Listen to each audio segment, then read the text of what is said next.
नमस्ते बच्चों, my self Jaiswal sir.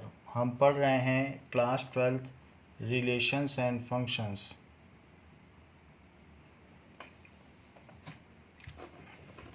Now let us go for example number 12।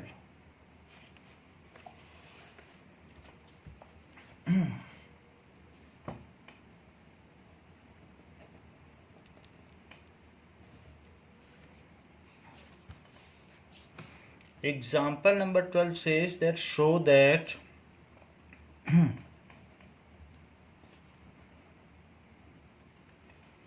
f is a function from n to n given by fx is equals to x plus 1 if x is odd and x minus 1 if x is even and is both 1 1 and on 2। आपको बताना है ये जो function इस तरीके से defined है, is both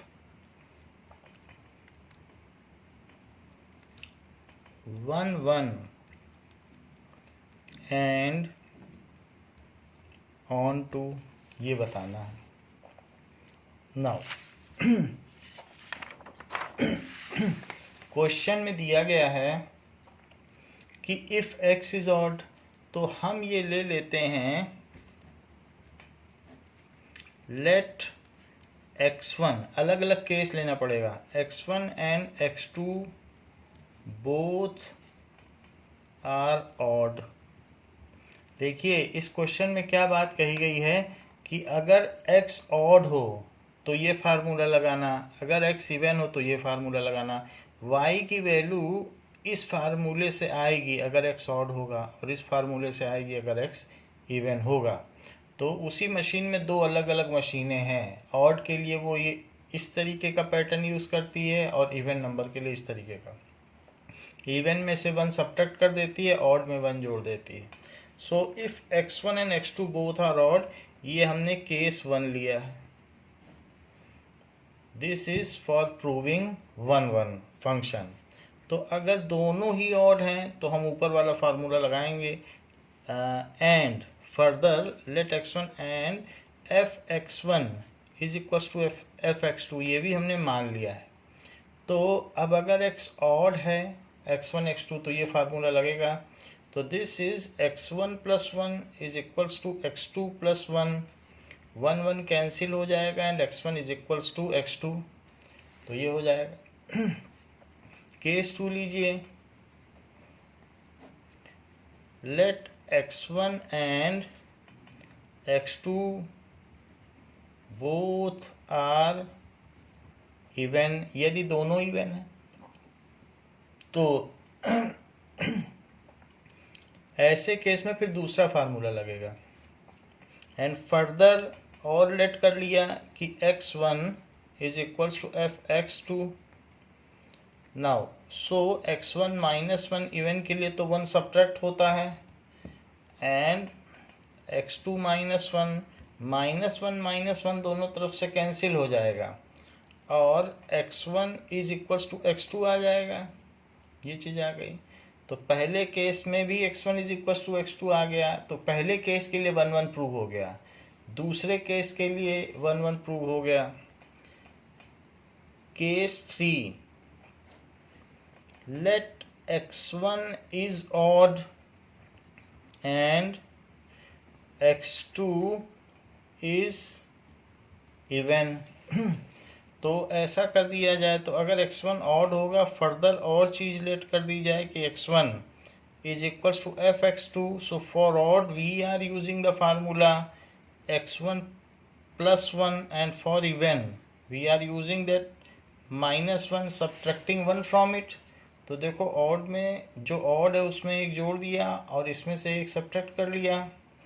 तो अब देखिए x2 माइनस x1 कर लीजिए और ये इधर आ जाएगा, तो 1 प्लस 1 तो ये 2 हो गया now difference of odd and even number is never even. कभी भी आप देख लें 5 - 2 तो क्या वो इवन हो जाएगा? ऑड और इवन का जो डिफरेंस होता है, या इवन और ऑड का देख लो, 4 - 1, चाहे इवन और ऑड का देखो, चाहे ऑड और इवन का, हमेशा वो ऑड ही रहेगा। So difference of odd and odd का डिफरेंस इवन है, इवन एंड इवन का डिफरेंस इवन है, लेकिन इवन एंड ऑड का difference it is never even. तो इसलिए age difference of even and odd number is never even, so this is not the case. This is not the case. ये case ही नहीं बनता। ये case नहीं बनता का मतलब क्या है? इसका मतलब है कि अगर x1 इवन ऑड है और x2 इवन है तो उनके इमेजेस इक्वल हो ही नहीं सकते, क्योंकि उसको इक्वल करने पर हम एक ऐसी स्थिति में पहुंच गए हैं जो गलत है। तो हमारे मेथड ऑफ कंट्राडिक्शन से ये चीज़ साबित हुई कि जो हमने माना था वही गलत है, तो ये केस बनता ही नहीं है। So similarly for case 4 similarly it can be prove that it is not the case, क्योंकि जस्ट उल्टा हो जाएगा।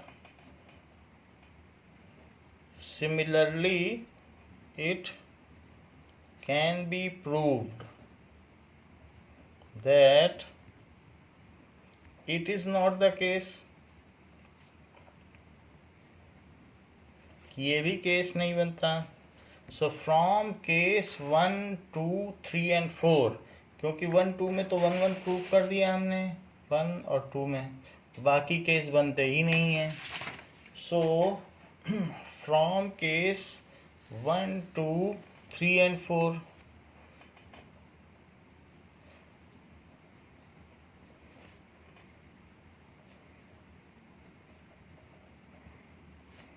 it is clear that f is 1, 1, f 1, 1 हो गया। अब जरा देखें कि ये किस तरीके का फंक्शन है।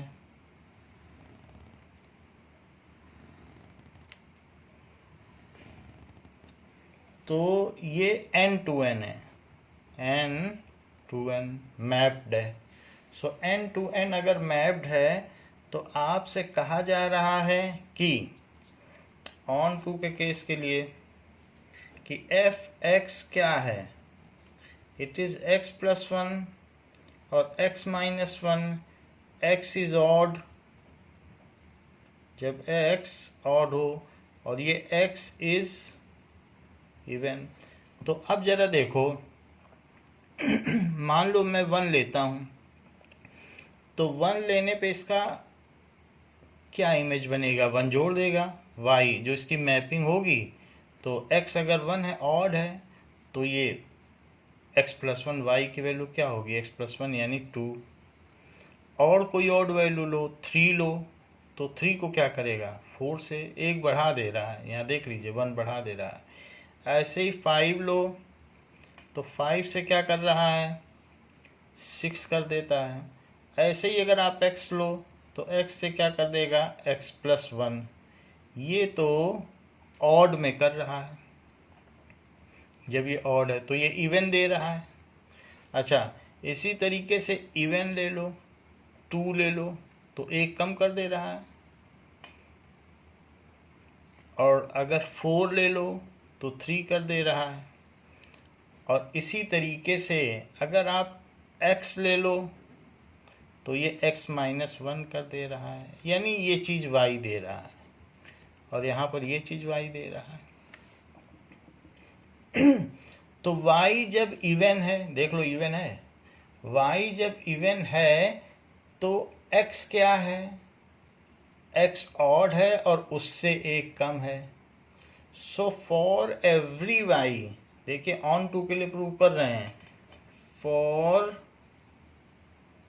Every y which is even and belongs to codomain, for every even y, ऐसे लिख लो, for every even y belonging to codomain. x क्या हो जाएगा, देखो y is equals to x plus one, तो x इज इक्वल्स टू क्या हो जाएगा, लगाओ फार्मूला y माइनस वन, वरना यहाँ से देख लो x क्या है, y माइनस वन ही तो है हर जगह। There exist x is equals to y minus one belonging to domain and for every odd y belonging to codomain, जरा यहाँ भी देख लें, for every odd y belonging to codomain, तो उसकी प्रीइमेज क्या हो रही है, जरा यहाँ से देखिए, x माइनस वन अगर y है तो फिर x क्या हुआ, x की वैल्यू हो गई y प्लस वन, एक बढ़ा के आ रही है, 3 पे 4 आ रही है, 1 पे 2 आ रही है, चेक कर लो। So there exist x is equals to y plus one belonging to domain, ऐसा है। और सारी वैल्यू है देख लो, 1 2 3 4 5 भी आ सकती है सारी। सो यहाँ पर जितनी भी नेचुरल नंबर हैं वो सारे ही नेचुरल नंबर किसी न किसी प्री इमेजेस की इमेज हैं। So all natural numbers in codomains are image of some preimages, hence it is onto. तो so function is onto. Otherwise ये भी कहा जा सकता है कि जो रेंज है वो n है और वही कोडोमेन है ये, और इस वजह से भी फंक्शन ऑन टू है, ये भी कहा जा सकता है। तो ये लिख देना अच्छा रहेगा कि रेंज भी n है और कोडोमेन भी n है। बाकी हमने आपको बता दिया कि कैसे है उसी फार्मूले से। नाउ तो जब हर एक एलिमेंट के लिए उसकी प्री कोडोमेन के हर एक एलिमेंट के लिए उसकी प्री इमेज हो तो ये मान लिया जाता है कि वो फंक्शन ऑन टू है। एग्जाम्पल 13, नाउ एग्जाम्पल 13 में क्या कहा गया है,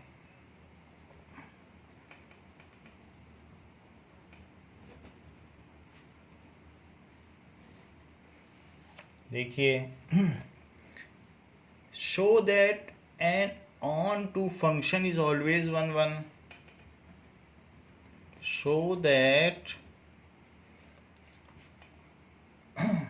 an on-to function f from 1 2 3 to 1 2 3 is always 1 1 1 1, ये चीज़ है। तो ऑन टू फंक्शन है तो आपको ये बताना है कि ये 1 1 है। अच्छा, इसमें क्या है कि 1 2 3 तो फर्स्ट सेट है और सेकंड सेट भी 1 2 3 है। As the function is onto, so all the 3 elements in second set should be associated with at least 3 sets in at least 3 elements in first set। ज़्यादा से भी हो सकते हैं, मान लो 1 2 3 4 5 हो तो कई मिला के एक के भी हो सकते हैं, लेकिन कम से कम तो 3 चाहिए ना। ऐसा तो नहीं हो सकता कि 1 से यहाँ यहाँ यहाँ चला जाए, तब तो फंक्शन ही नहीं होगा कि 1 डालो तो कभी पूड़ी दे दे, कभी पराठा दे दे, कभी पिज़्ज़ा दे दे। ऐसी मशीन तो नहीं बाजार में चलेगी।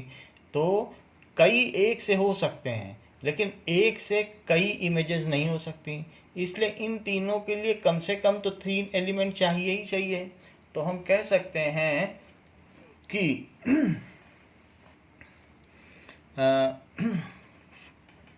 for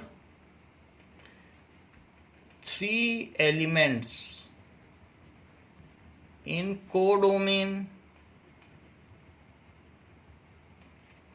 there always exist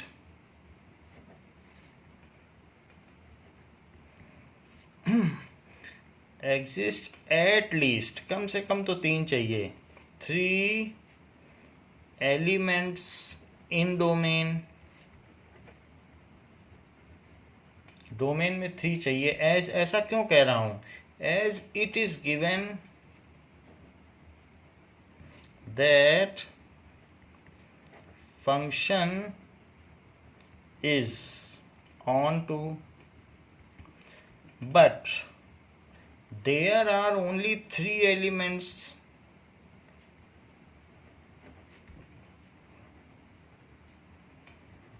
in domain, so only one element in domain can be associated with one element in codomain. So only distinct element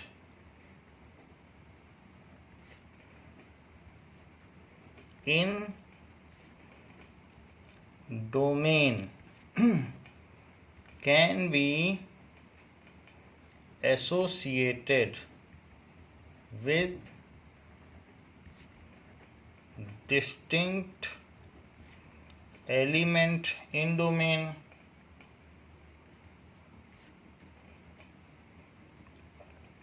distinct element. अब देखो, ये आपकी मर्जी है कि आप कैसे एसोसिएट करते हो, लेकिन तीनों को एसोसिएट करना है, फंक्शन भी होना चाहिए। तो आपकी मर्जी, आप इससे इसको कर लो, इससे इसको कर लो, इससे इसको कर लो, ऐसा ही कर सकते हो। अब 1 से 2 को तो नहीं कर सकते हो, क्योंकि एक इनपुट डालो 2 आउटपुट, वो तो फंक्शन की प्रॉपर्टी नहीं होती है। फंक्शन यूनिकली जो होता है वो रिलेट होता है। ये हो सकता है बहुत सारे किसी एक से हों, लेकिन एक से कई नहीं निकल सकते। तो आपके 3 हैं और यहाँ भी 3 ही हैं। 4-5 भी होते तो हम कईयों को कर देते, तो लेकिन है ही नहीं उतने, तो इसलिए 1-1 से ही कर सकते हो, और कोई रास्ता नहीं है आपके पास। हाँ, ये ज़रूर है कि 3 एलिमेंट को 3 से जो आप रिलेट कर रहे हो उसके कई मेथड्स हो सकते हैं। 1 2 3, 1 2 3, 3 एलिमेंट को 3 एलिमेंट से आपके रिलेट करने के अलग अलग मेथड हो सकते हैं। तो ऐसे जैसे 3 लेटर हैं और 3 लिफाफे में रखने के फैक्टोरियल 3 मेथड हो सकते हैं, तो वैसे ही 3 ये हैं और 3 के साथ एसोसिएट करने के 6 तरीके हैं। तो वो 6 तरीके आपने परम्यूटेशन कम्बिनेशन में देखे हैं, उसको बताने की ज़रूरत नहीं है। ऐसे बहुत तरीके से हो सकते हैं, तो मैं 2-3 तरीके बता दे रहा हूँ, बाकी आप खुद निकाल लेना। सो ऐसे जो है और भी होंगे तो 6 वेज हो जाएंगे, लेकिन हर वेज 1-1 ही होगा। क्यों? क्योंकि 3 एलिमेंट के लिए 3 प्री इमेजेस ही दी गई हैं, तो एक एक ही आपको मिल पाएगी। सो फंक्शन इज 1-1।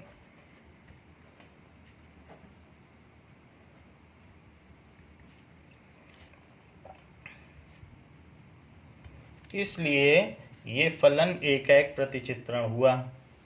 अच्छा, so that a function 1-1 function, example 14 बोला गया है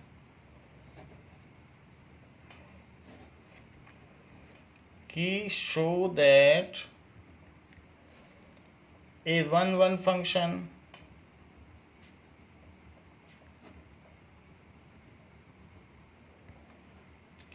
f from 1 to 3 to 1 to 3 must be on to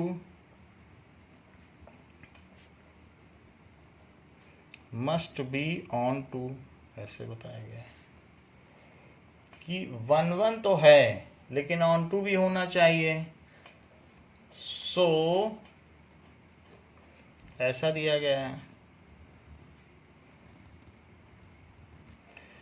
सो 1 2 3 और 1 2 3, so these are two sets.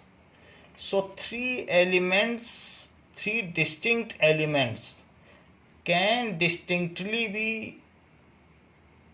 related या mapped to three elements in codomain. Three elements of domain can distinctly be related भी लिख सकते हो, related to three distinct element। ऐसा मैं क्यों कह रहा हूँ distinct element? क्योंकि 1 1 है, तो तीन अलग के लिए तीन अलग होना चाहिए। distinct element in codomain। बाकी आपकी मर्जी है, 6 तरीके से कर सकते हो, जैसे मर्जी लगाओ, आपका वो अपना मेथड होगा कि कैसे करते हो, लेकिन अलग अलग को अलग अलग करना है। तो हमने एक तरीका बता दिया, बाकी ये भी सब तरीके हैं, ठीक है। Three distinct. So after relating, now there is no element left in codomain which is not the image of some pre image. Now और ऐसा क्यों किया जा सकता है? As it is given that function is 1 1, that function is 1 1. Now there is no element left in codomain। 3 से 3 को relate कर दिया, अब यहाँ बचा कहाँ? कुछ नहीं बचा। So there is no element left in codomain which is not image of certain pre-image in domain. So function must be on 2, इसलिए function must be on to, इसलिए फंक्शन को on to अवश्य होना चाहिए। तो ये बात हो गई। अब देखिए,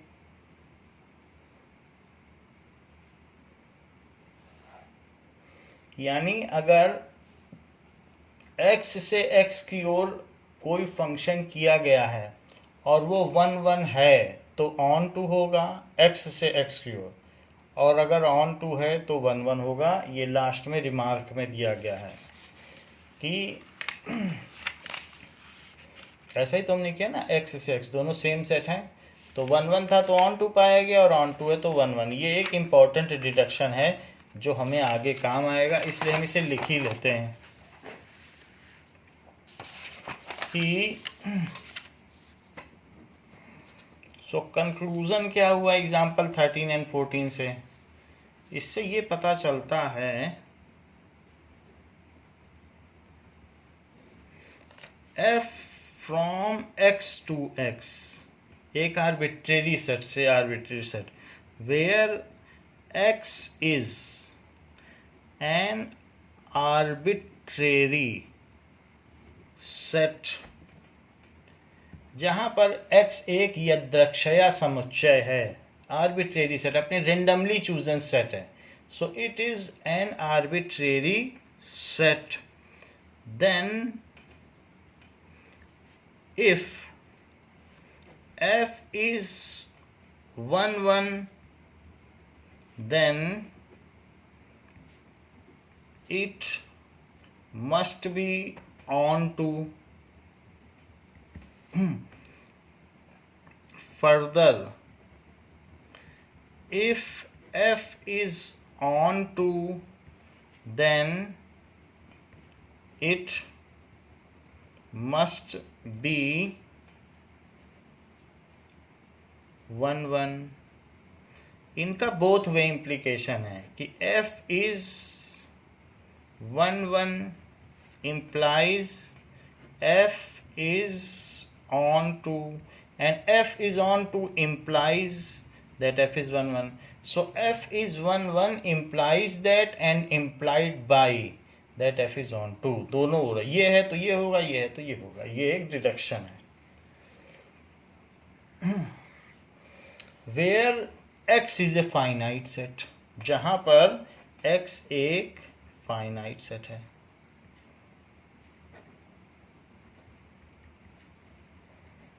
ये चीज है। This is a basic difference between finite set and infinite set. अब हम आते हैं अपनी एक्सरसाइज 1.2 की ओर। एक्सरसाइज 1.2, तो इसमें देखें कहा गया है show that the function f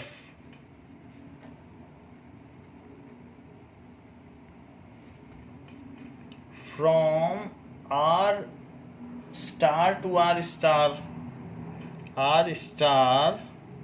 to r star defined by fx is equals to 1 by x is 1 1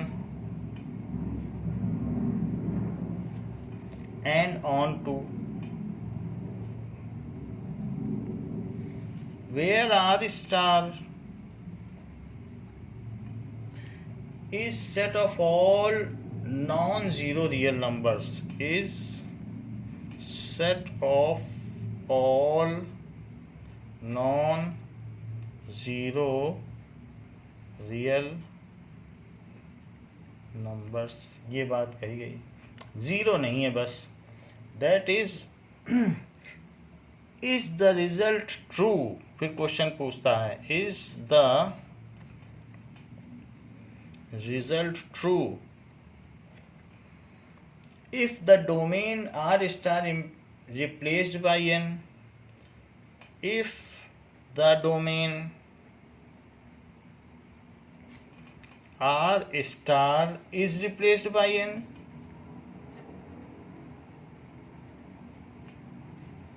यदि R स्टार को n से रिप्लेस कर दिया जाएगा तो क्या तब भी परिणाम सत्य होगा? With codomain being same as R x, with codomain being same as R star. तो सबसे पहली बात यहाँ कही जा रही है कि जो आर स्टार है वो आर माइनस जीरो है। देखो लिखा is a set of non zero real number, तो हमने लिख दिया आर स्टार ये है। अब इस फंक्शन को आपको 1 1 अराउंड टू प्रूव करना है।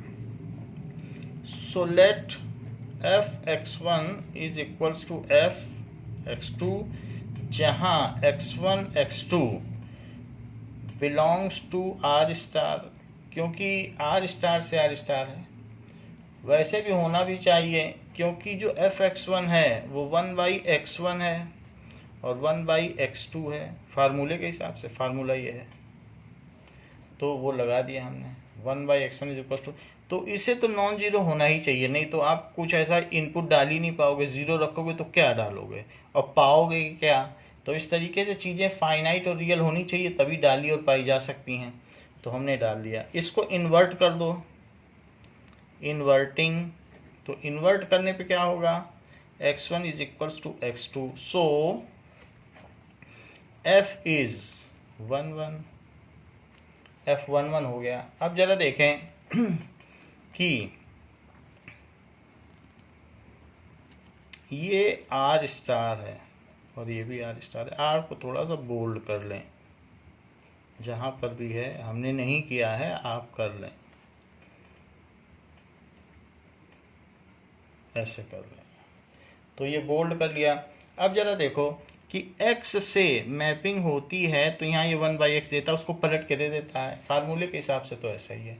y क्या है 1/x, मशीन से गुजरने के बाद जो मशीन है, f एक मशीन होती है, तो इसमें x डालते हो तो मशीन उसे 1/x करके दे देती है प्रोडक्ट के तौर पर।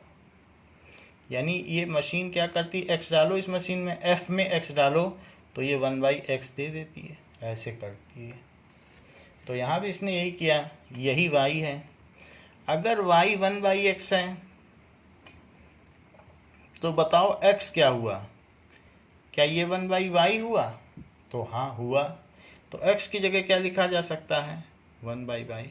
आप कुछ भी डालें, आप 2 डालें तो 2 को वो मैप करेगी 1/2, 1/2 से मैप कर देगी।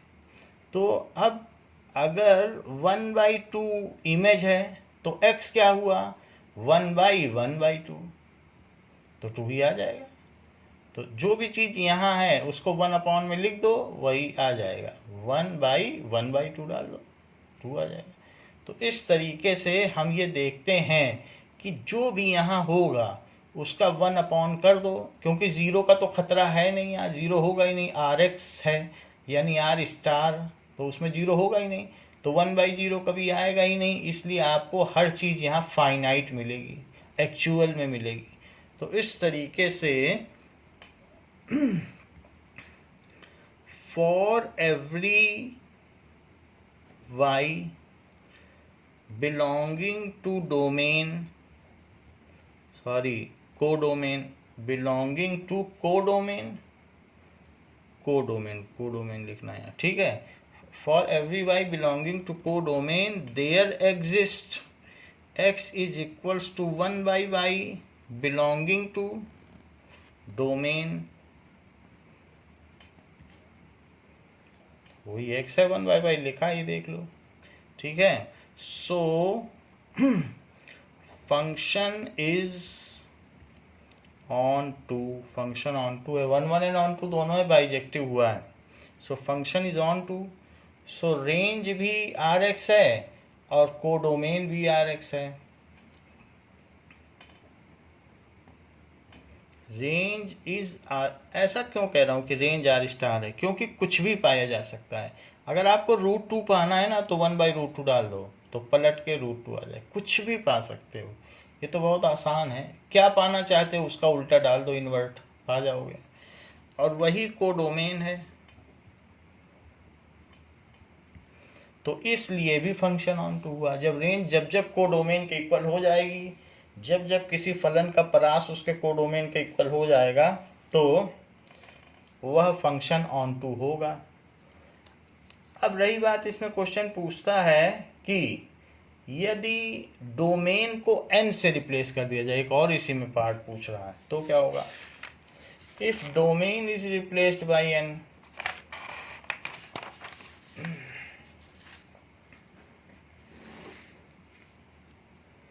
तो चेक करें कि डोमेन की जगह n डाल दिया जाए और यहाँ R* ही रहने दिया जाए, R*। देखो 1 2 3 ऐसे डाला जाए तो 1 की मैपिंग तो 1 से कर देगा क्योंकि 1/1, 2 की 1/2, 3 की 1/3, ऐसे करेगा। और वो फ्रैक्शन ही आते जाएंगे, यहाँ कभी भी 2 नहीं आ पाएगा क्योंकि 1/2 हम डाल ही नहीं पाएंगे, तो सिर्फ ये फ्रैक्शनल वैल्यू देगा और बहुत कुछ नहीं देगा। सो इस केस में आपको बताना है if domain is taken as n, domain is n ले लिया गया, तो late f(x1) is equal to f(x2), जहाँ x1 और x2 डोमेन से लिए गए हैं, क्योंकि पिकअप तो डोमेन से ही करोगे, तो 1/x1 is equal to 1/x2, और इन्वर्ट कर दो तो x1 is equal to x2, तब भी आपके डिफरेंट एलिमेंट तो मिल रहे हैं, तो 1 1 तो होगा।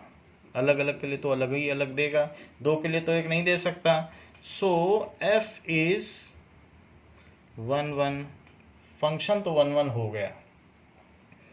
अब जरा देखें कि अब 2 belongs to codomain.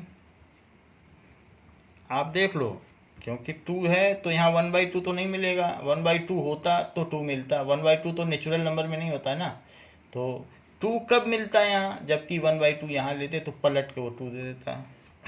But 1/2 does not exist in domain. तो यहाँ वो एलिमेंट है लेकिन उसका कोई इमेज नहीं, प्री इमेज नहीं मिल रहा है।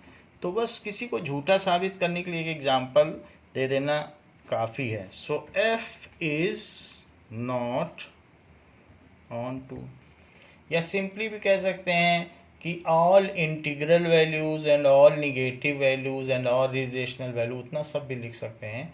दे do not have their pre images, लेकिन हमें एक एग्जाम्पल से ही काफ़ी है, इतना बता देना। तो ये चीज़ है। बहुत सारे फ्रैक्शन भी नहीं आ पाएंगे, जैसे 3/2, उसका क्या नेचुरल नंबर बनेगा, क्या 2/3 बनेगा। तो इसलिए हम वो सब नहीं लिखना चाहते हैं। There are a lot of values. So इसलिए सिर्फ एक एग्जाम्पल से हमने बात साबित कर दी कि ये 1 1 तो रहेगा लेकिन अब ऑन टू नहीं रहेगा। तो ये बात हो गई पहले क्वेश्चन की। नाउ एक्सरसाइज 1.2 का सेकेंड क्वेश्चन देखें। Check the injectivity and surjectivity of following function. Check the injectivity and surjectivity of the following function.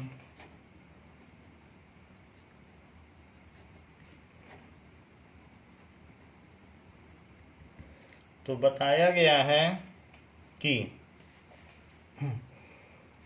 पहला f is from n to n given by fx is equals to x square, ये चीज़ है। तो इसकी आपको injectivity यानी 1 1 और surjectivity यानी on to prove करना है। Solution.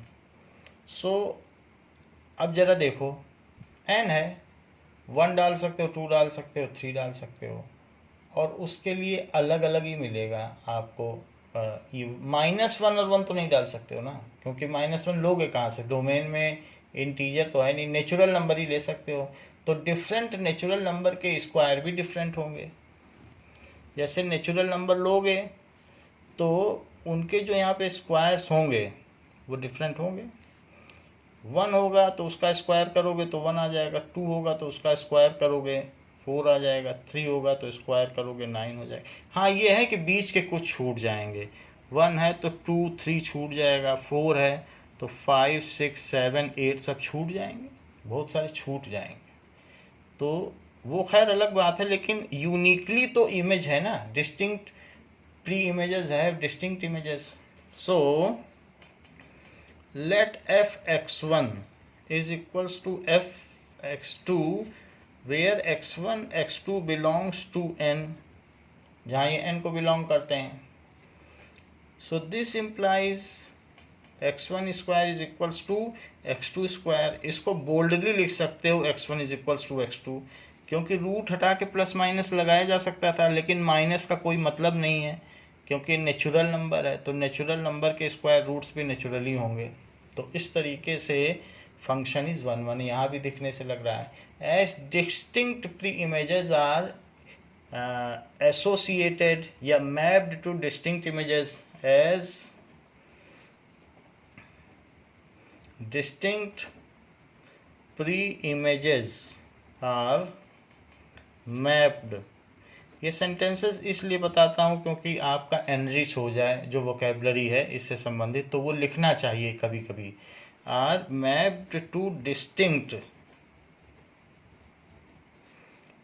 Images, hence f is 1 1 ये बात हो गई। सो जहाँ तक ऑन टू की बात है, तो all non perfect square natural numbers in codomain do not have their pre images in domain. All non perfect square numbers in codomain do not have pre-images in domain. उनकी तो कोई pre image नहीं होगी domain में। और more over range जो है, range क्या है, रेंज को पूरा लिखना है। रेंज जो है 1, 4, 9, 16, 25 ऐसे चलती चली जा रही। कोडोमेन क्या है? So codomain is equals to n as range of f is not equal to codomain. Range is not equals to codomain, so function is not onto.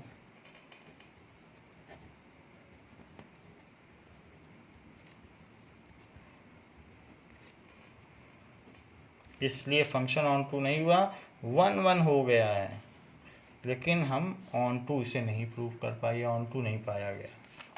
तो इस तरीके से हमने देखा कि फंक्शन में 1 1 पाया गया पर ऑन टू नहीं पाया गया।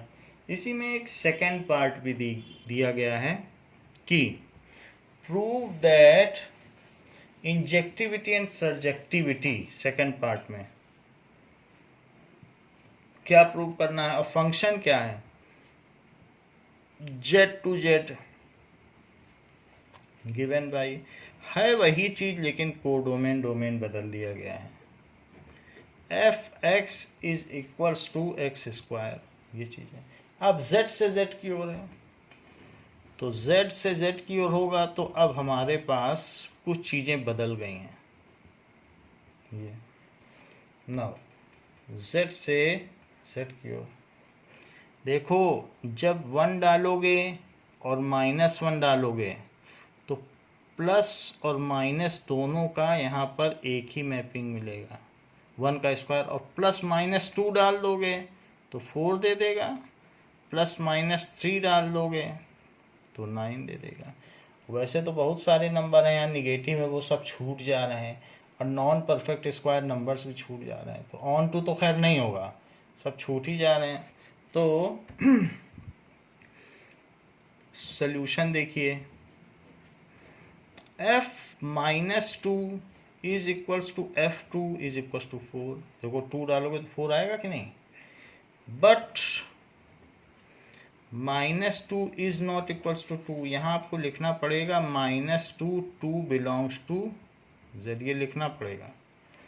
सो f इज नॉट 1 1। और इसके अलावा range of function is only perfect square numbers. Range of f is only perfect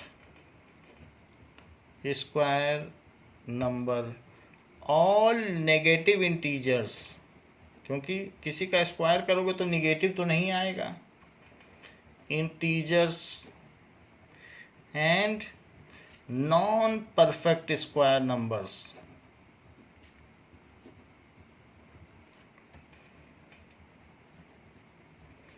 in codomain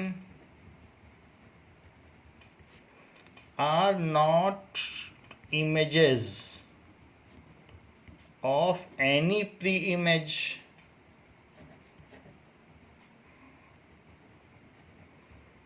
in domain. Moreover, अब उसको सेट के फॉर्म में लिखो। Range of f is equals to 1, 4, 9, 16 and codomain is equals to z, as range of f is not equal to codomain, so function is not onto, इसलिए दिया गया जो function है वो onto नहीं हुआ है। देखिए थर्ड क्वेश्चन दिया गया है, ना तो ये 1 हो पाया ना onto हो पाया।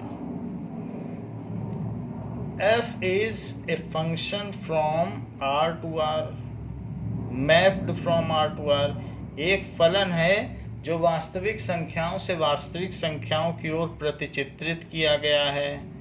गिवन बाय fx, और मशीन के डालने पर, मशीन में इनपुट डालने पर वो x² देता है, वही चीज अब बाहर कर दिया। पहले n था फिर z था, बाहर कर दिया।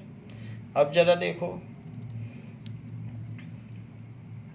तो आपसे पूछा जा रहा है कि check the injectivity and subjectivity, इन दोनों ही केसेस में आपको ये पता करना है कि ये फंक्शन इंजेक्टिव है कि सब्जेक्टिव है कि क्या है। नाउ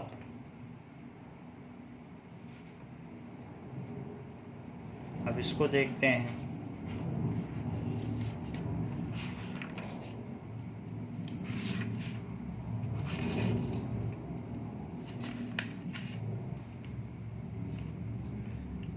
तो देखिए इसमें भी 1 तो नहीं होगा, क्योंकि जब z में नहीं हो पाया तो इसमें भी क्या हो पाएगा कि अगर फंक्शन में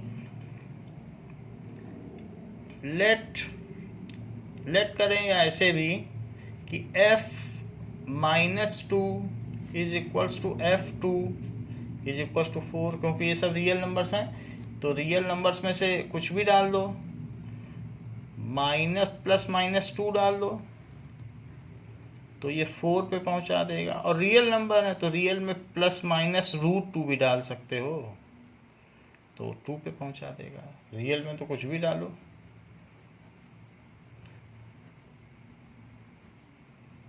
और कुछ न डालो तो +-½ डाल दो तो 1/4 पे पहुंचा देगा। यानी ऐसे बहुत है, कुछ भी डालिए, रियल है।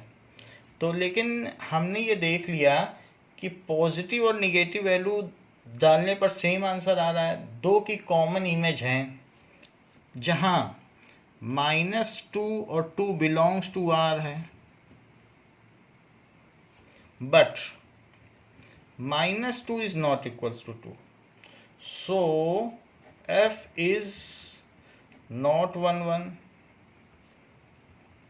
ये 1 नहीं हो पाया। इसी तरीके से आप ये भी कह सकते हैं कि all negative real numbers in codomain, negative real numbers भी होगा और वास्तव में इरेशनल भी इधर आपको मिलेंगे नहीं, क्योंकि आप उसका स्क्वायर कर दे रहे हैं। All negative real numbers and irrational numbers in codomain are not associated with any pre-images in domain, as all negative real numbers and irrational numbers, और तो और इसके अलावा बहुत सारी चीज़ें हैं, परफेक्ट स्क्वायर नंबर्स भी, नॉन परफेक्ट स्क्वायर नंबर्स भी आ जाएंगे। तो खैर आपको किसी भी बात को झूठ साबित करना है, इतना लिख देना काफ़ी है। All negative real numbers and irrational numbers along with non perfect square numbers.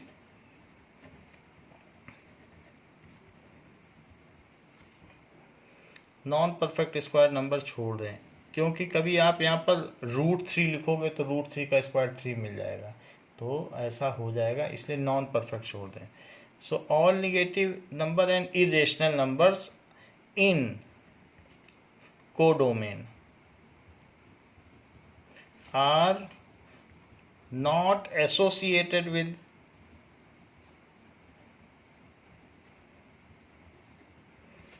any pre-image in domain, वो किसी से भी एसोसिएटेड नहीं होंगे. सो f is not on to, इसलिए ये फंक्शन ऑन टू नहीं हुआ. फोर्थ क्वेश्चन में कहा गया है, ये फंक्शन तो ऑन टू नहीं हो पाया ना 1 1 हो पाया. फोर्थ क्वेश्चन में कहा गया है f is from n to n, n to n लिया गया है, given by f(x) is equal to x cube. अब कह रहा है f(x) is equal to x cube, ये चीज कही जा रही है. तो इसको पता करना है कि इंजेक्टिव है कि सर्जेक्टिव है कि क्या है, तो इस चीज का हम पता करें. नाउ अब जरा देखो कि फंक्शन क्या दिया है. So f is from n to n given by f(x) is equals to x cube. तो देखो क्यूब तो सबके अलग अलग होते हैं, वो भी n से लिए गए हैं, तो नेचुरल नंबर के सबके क्यूब अलग अलग होते हैं. So let f(x1) is equals to f(x2), जहाँ x1 x2 belongs to n, वो n को बिलोंग करते हैं. So that is x1 cube is equals to x2 cube. तो अगर दो लोगों के क्यूब सेम है तो वो नंबर सेम ही होगा, तभी क्यूब सेम हो सकते हैं. यानी ऐसा नहीं होगा कि इमेजेस तो सेम हो जाएं और प्री इमेजेस डिफरेंट हो, ऐसा नहीं हो सकता है. अगर इमेजेस सेम है तो प्री इमेज भी सेम होंगी. अलग अलग नेचुरल नंबर के अलग अलग क्यूब हैं, तो इसलिए अगर इमेजेस सेम है तो प्री इमेजेस भी सेम होंगी नेचुरल नंबर के केस में. सो f इज 1 1. ऐसा देखा भी जा सकता है कि यहाँ 1 को वो 1 के क्यूब से एसोसिएट करेगा, 2 को 8 से एसोसिएट कर देगा और 3 को 27 से कर देगा. क्यूब है, नेचुरल नंबर है दोनों, तो ऐसे कर देगा. So other than perfect cube numbers in codomain, ठीक है. So all numbers which are not perfect cube in codomain are not associated. तो सीधी सी बात आप ये लिख सकते हो कि रेंज की वैल्यू क्या हो गई. रेंज इसमें क्या है, 1 क्यूब, 2 क्यूब, 3 क्यूब, ऐसे चलता चला जा रहा है.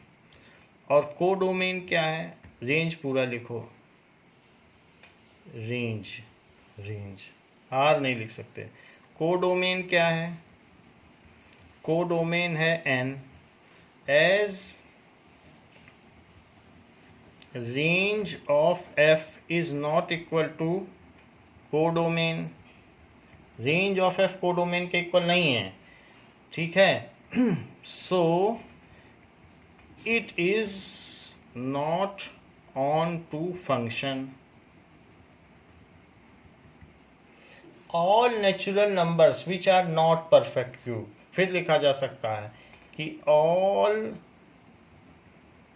Natural numbers which are not perfect cubes in codomain are not associated with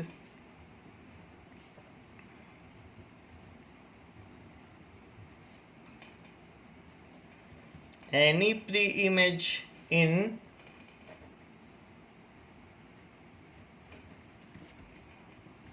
domain, so it is not on to. मैंने दोनों तरफ से क्लियर कर दिया कि ये ऑन टू क्यों नहीं है। एक तो रेंज लिखकर और बाकी एक्सप्लेन भी करना चाहिए, थोड़ा स्टेटमेंट लिखना चाहिए। फिफ्थ पॉइंट कहा गया है कि f is a function from z to z given by fx is equals to x cube.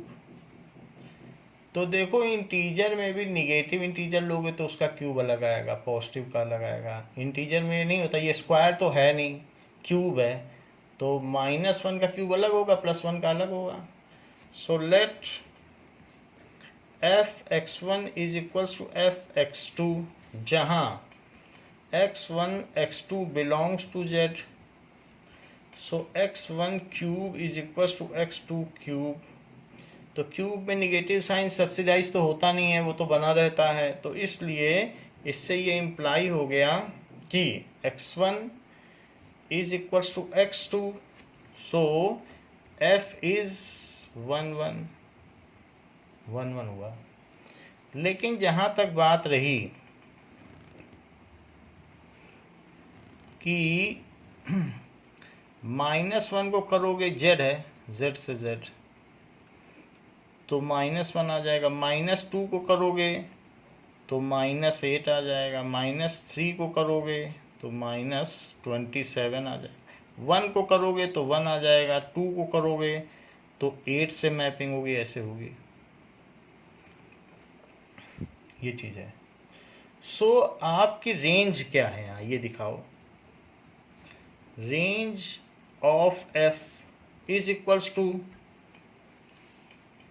+-1 +-8 +-27 ऐसे। और codomain is equals to z. So as range is not equal to codomain, so it is not onto. As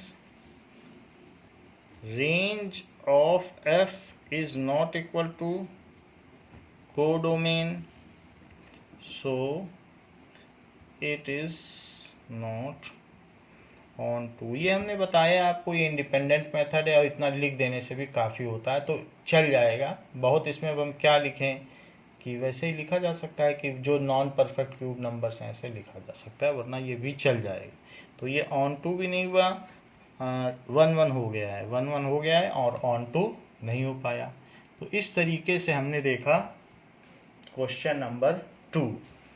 बाकी इस exercise के जो और question हैं वो हम अगली क्लास में बच्चों बताएंगे। तो इस क्लास के लिए इतना ही। थैंक यू बच्चों।